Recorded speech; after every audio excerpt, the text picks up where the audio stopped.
हाणे ही त असां सिंध यूनाइटेड पार्टी पारां मुख़्तलिफ़ क़ौमी कचहरियूं ऐं राब्ता मुहिम शुरू कई आहे। उन करे टियों ॾींहुं टंडो जाम, कल्ह टंडोला यार, अॼु उमरकोट, बार, ॿियो दोस्तनि वटि कचहरियूं, क़ौमी कचहरियूं।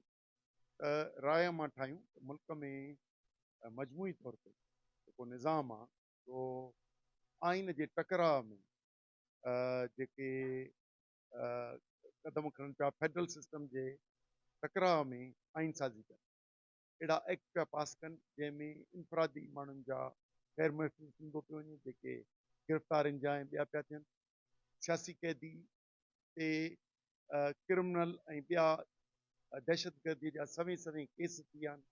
उहे पंजाब में हुजनि, ख़ैबर पख्तूनख्वा में, बलूचिस्तान में, सिंध में हिकिड़े क़िस्म जी दादागिरी लॻी पई आहे। इमरान ख़ान, अली वज़ीर, वरी जेके नाइल पिया कनि ई क़ौमी असेंबलीअ में, इहो ख़ुदि अजीब क़िस्म जो आहे। इन पोइ क़ौमी असेंबली मजलिस शूरा ठाहिण जी ज़रूरत कहिड़ी? उन करे ही नाइली इहे सभु शयूं मुल्क जे मफ़ादम न पर मुल्क जे ख़िलाफ़ पई कनि, ऐं इन में मुल्क जो जमहूरी निज़ाम तबाह बर्बाद थी वियो।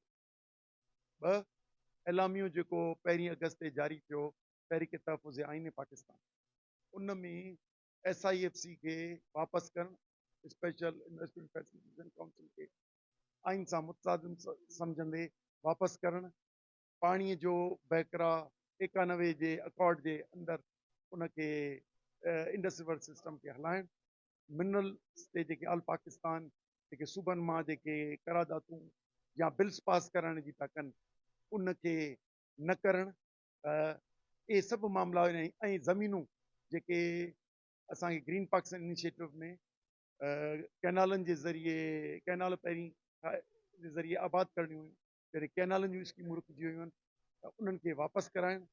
उन करे खोड़ मामला आहिनि। ऐं ॿियो ही इलेक्शन कमीशन इहा अहिड़ी जेकॾहिं जाली इलेक्शन्स कराईंदी ऐं बाइज़ इलेक्शन कमीशन हूंदी, शफ़ाफ़ इलेक्शन नथी थी सघे, पोइ त ही सिस्टम डेमोक्रेटिक रखण जी ज़रूरत ई कान्हे, इलेक्शन निज़ाम रखण जी ज़रूरत ई कान्हे।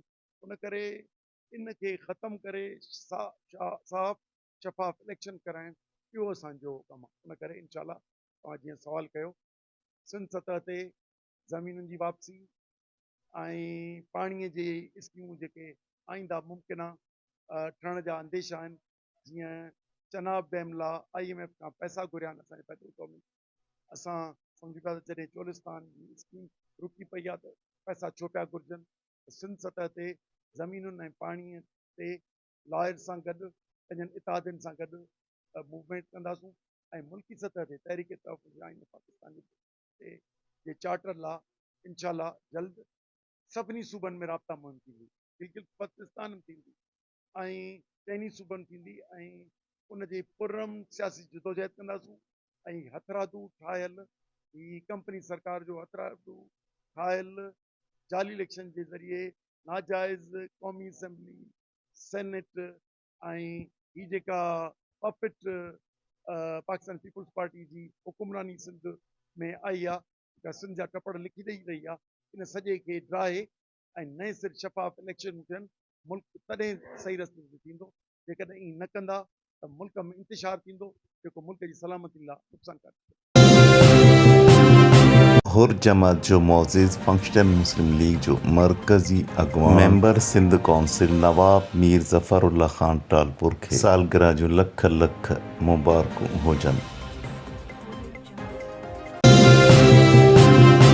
उमरकोट GDA जे मरकज़ी अगवान सैयद ज़ैन शाह जी PTI अगवाननि सां माली हाउस ते अहम मुलाक़ात मुल्की तोड़े सिंध जे हवाले सां अहम ॻाल्हि ॿोल थी।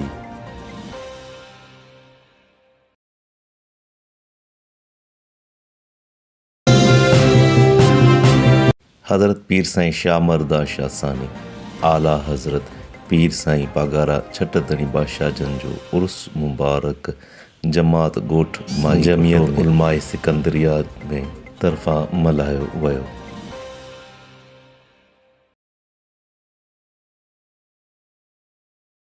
अछड़ो थर में तड़ संदो रहीअ ते सवे साल अॻु ॾींहं जो उहो सदोर वण जंहिं भरिसां जमात में सफ़र दौरान हज़रत पीर साईं मोहम्मद राशिद रोज़े धणीअ जो तंबू लॻल हो ऐं उते जिन जी शादी बि थी हुई उन ई कुंडीअ जो वणु अञा बि मौजूदु आहे ऐं साओ बीठो आहे। उन वक़्त जी मस्जिद शरीफ़ बि अॼु ताईं मौजूदु आहे।